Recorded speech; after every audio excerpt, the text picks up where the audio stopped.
कभी कभी ना जो चीजें हमारी मदद के लिए बनी होती हैं, हाँ। वही सबसे बड़ा खतरा बन जाती हैं। सोचिए, एक माँ अपने बच्चे की खांसी ठीक करने के लिए उसे दवा देती है, लेकिन अगले ही दिन वही दवा बच्चे की जान ले लेती है। हाँ, ये कोई कहानी नहीं है। नहीं, ये कोई काल्पनिक कहानी नहीं, बल्कि एक कड़वी हकीकत है जिसने हाल ही में कई परिवारों को सच में तोड़ दिया है। मध्य प्रदेश के छिंदवाड़ा में ठीक यही हुआ। एक 3 साल का बच्चा, उसे खांसी का सिरप दिया और उसकी हालत बिगड़ गई। अस्पताल ले जाना पड़ा। बहुत दुखद। और ये सिर्फ एक घटना नहीं है, ये एक, आप कह सकते हैं, एक चेतावनी है पूरे देश के लिए। हाँ, और ये घटनाएं ना वाकई झकझोर देने वाली हैं। ये हमें इस बात पर गंभीरता से सोचने पर मजबूर करती हैं कि भाई जिन ओवर द काउंटर दवाओं पर हम इतना भरोसा करते हैं, खासकर बच्चों के लिए। हाँ, खासकर अपने बच्चों के लिए, उनकी सेफ्टी, उनकी क्वालिटी, उसका स्तर आखिर क्या है? क्या हम सच में जानते भी हैं कि हम अपने बच्चों को क्या दे रहे हैं? बिल्कुल। और इसी गंभीर मुद्दे पर आज हम बात करेंगे। भारत सरकार के स्वास्थ्य सेवा महानिदेशालय यानी DGHS ने बच्चों में इस्तेमाल होने वाले खांसी जुकाम के सिरप को लेकर हाल ही में कुछ बहुत सख्त दिशा निर्देश जारी किए हैं। अच्छा। तो हमारी आज की जो ये चर्चा है वो एक डिटेल्ड आर्टिकल पर आधारित है। इसमें मध्य प्रदेश और राजस्थान में जो दुखद घटनाएं हुई उनका पूरा ब्यौरा है, फिर सरकार ने क्या किया, ये नए नियम क्या हैं और इसका एक ग्लोबल कॉन्टेक्स्ट क्या है, इन सब पर रोशनी डाली गई है। हाँ, तो हमारा मकसद यही है कि इस पूरी सिचुएशन को परत दर परत समझें। आखिर ये चेतावनी जारी करने की नौबत आई ही क्यों? इन सामान्य से दिखने वाली दवाओं में असल खतरा क्या छिपा हो सकता है? सही। और सबसे जरूरी, DGHS के ये नए दिशा निर्देश पेरेंट्स के लिए, डॉक्टरों के लिए, फार्मासिस्टों के लिए, इनके क्या मायने हैं? और क्या ये भविष्य में ऐसी त्रासदियों को रोक पाएंगे? हाँ, कितने कारगर होंगे ये। चलिए इस पूरे मामले की गहराई से पड़ताल करते हैं। जरूर। तो शुरुआत करते हैं उन खबरों से जिन्होंने पिछले साल अक्टूबर 2025 की बात है, ये सबको सन्न कर दिया था। बिल्कुल। मध्य प्रदेश और राजस्थान दोनों जगह मिलाकर कुल 11 बच्चों की दुखद मौत हो गई। 11 बच्चे, बाप रे। हाँ, मध्य प्रदेश के छिंदवाड़ा जिले में 9 बच्चे और राजस्थान के सीकर और भरतपुर जिलों में 2 बच्चों ने दम तोड़ दिया। और सबसे दिल दहलाने वाली बात पता है क्या है? क्या? ये बच्चे किसी गंभीर बीमारी से पीड़ित नहीं थे, उन्हें बस सामान्य सर्दी, खांसी या हल्का बुखार था। ओह, ये तो और भी दुखद है। मतलब मामूली सी बीमारी और हाँ, और जब इन मौतों की जांच हुई तो जो बातें सामने आई वो बहुत ही चिंताजनक और आप कहिए गंभीर थीं। मध्य प्रदेश के मामले में जांच ने सीधे तौर पर एक खांसी की दवा है कोल्ड्रिफ सिरप, उसके एक खास बैच को, एक स्पेसिफिक बैच, हाँ, बैच नंबर SR13, उसको जिम्मेदार ठहराया। इस सिरप के सैंपल की जब जांच हुई तो उसमें डायइथिलीन ग्लाइकॉल, जिसे DEG कहते हैं, वो रसायन, ये नाम सुनने में ही मतलब खतरनाक लग रहा है। ये आखिर है क्या चीज और इतना खतरनाक क्यों है ये? हाँ, ये समझना बहुत जरूरी है।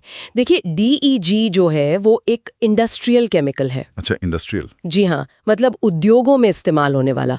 आमतौर पर ये आपको मिलेगा एंटीफ्रीज में। एंटीफ्रीज मतलब जो गाड़ियों वगैरह में डालते हैं? हाँ बिल्कुल, जो गाड़ियों को जमने से बचाता है ना, वो केमिकल।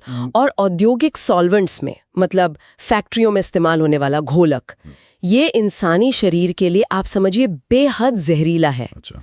जब ये शरीर में जाता है तो ये सीधे गुर्दों पर हमला करता है और उन्हें फेल कर सकता है, जिससे इंसान की मौत हो जाती है।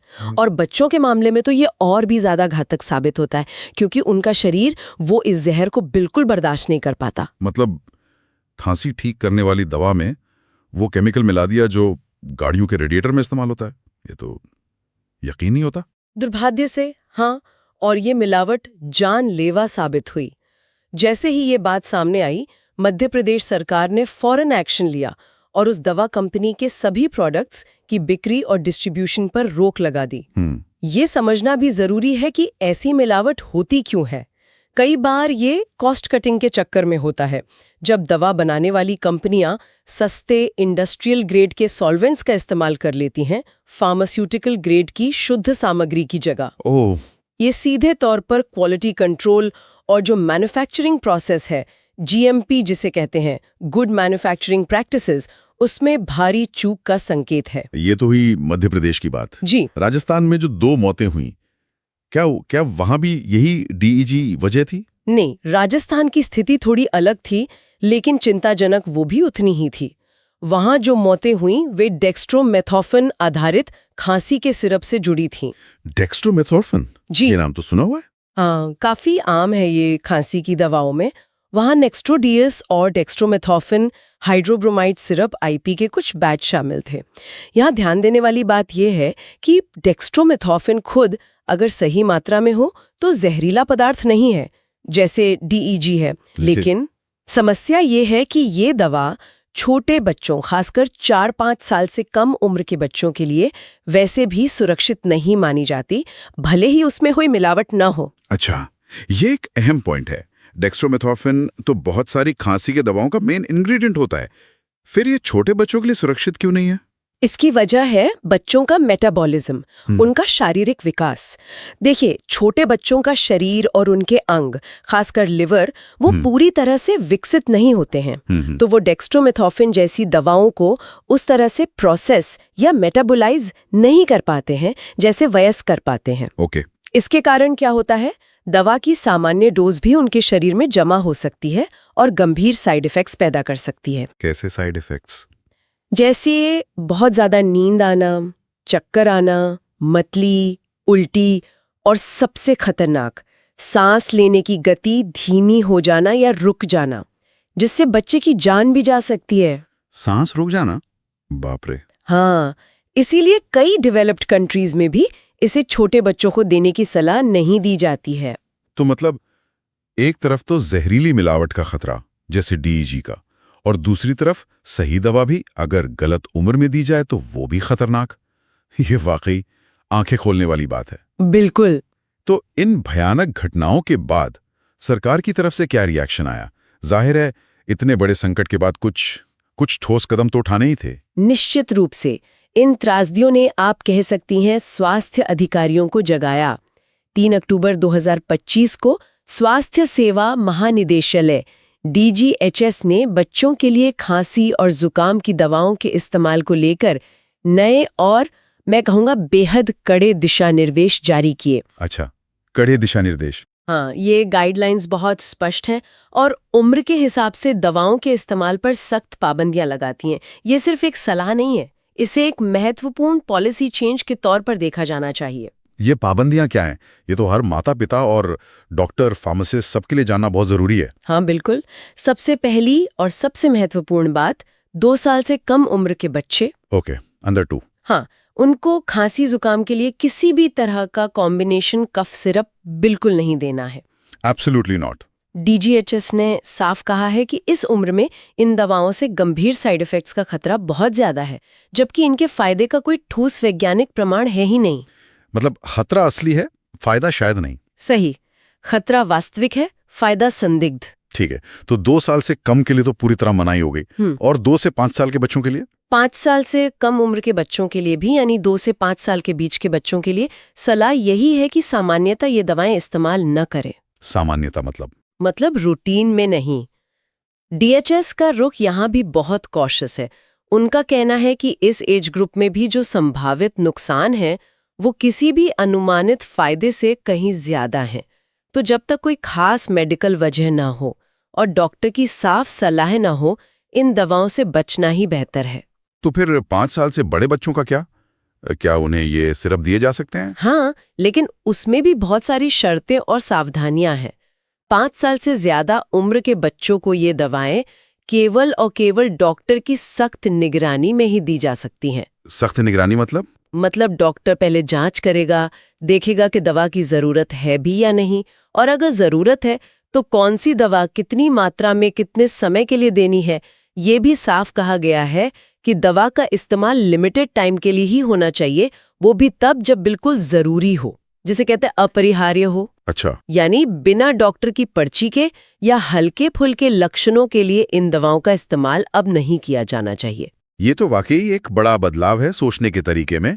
लेकिन यहाँ एक और दिलचस्प बात है, सरकार ने सिर्फ ये नहीं बताया कि क्या नहीं करना है, बल्कि ये भी गाइड किया है कि क्या करना चाहिए। हाँ, और ये शायद इन दिशा निर्देशों का सबसे पॉजिटिव पहलू है।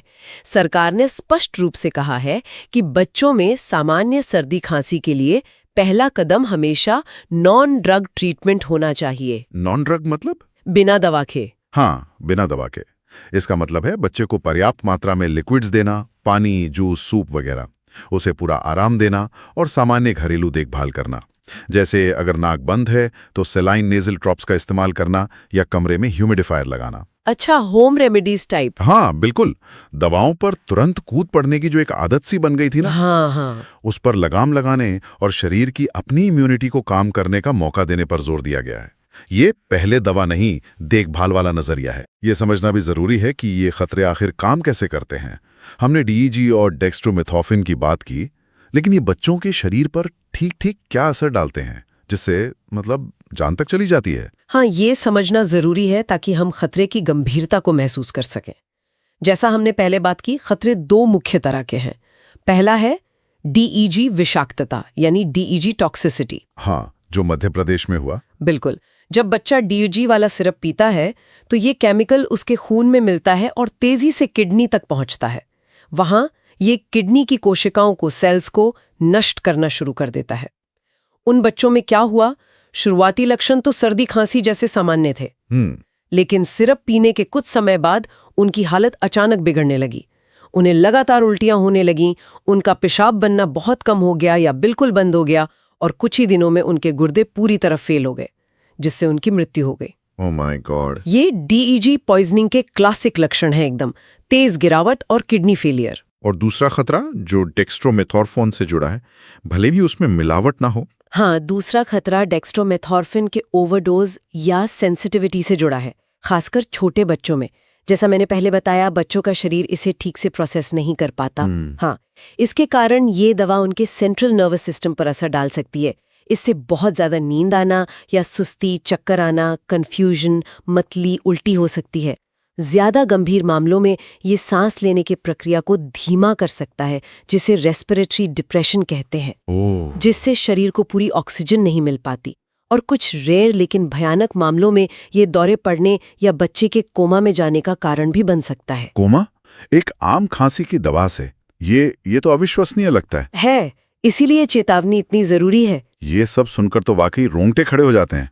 और जैसा कि वो आर्टिकल भी इशारा कर रहा है, ये प्रॉब्लम सिर्फ भारत की नहीं है, ये एक ग्लोबल प्रॉब्लम बनती जा रही है। बिल्कुल सही कहा आपने।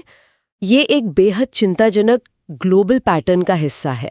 पिछले कुछ सालों में भारत के अलावा गाम्बिया, इंडोनेशिया, उज़्बेकिस्तान और कुछ दूसरे अफ्रीकी देशों में भी बिल्कुल ऐसी ही घटनाएं सामने आई हैं। अच्छा, वहां भी? हाँ, जहां डाई इथिलीन ग्लाइकोल, डीईजी, और एक और मिलता जुलता जहरीला केमिकल है एथिलीन ग्लाइकोल, ईजी, इनसे दूषित खांसी और बुखार की दवाओं के कारण सैकड़ों बच्चों की मौतें हुई हैं। सैकड़ों बच्चों की?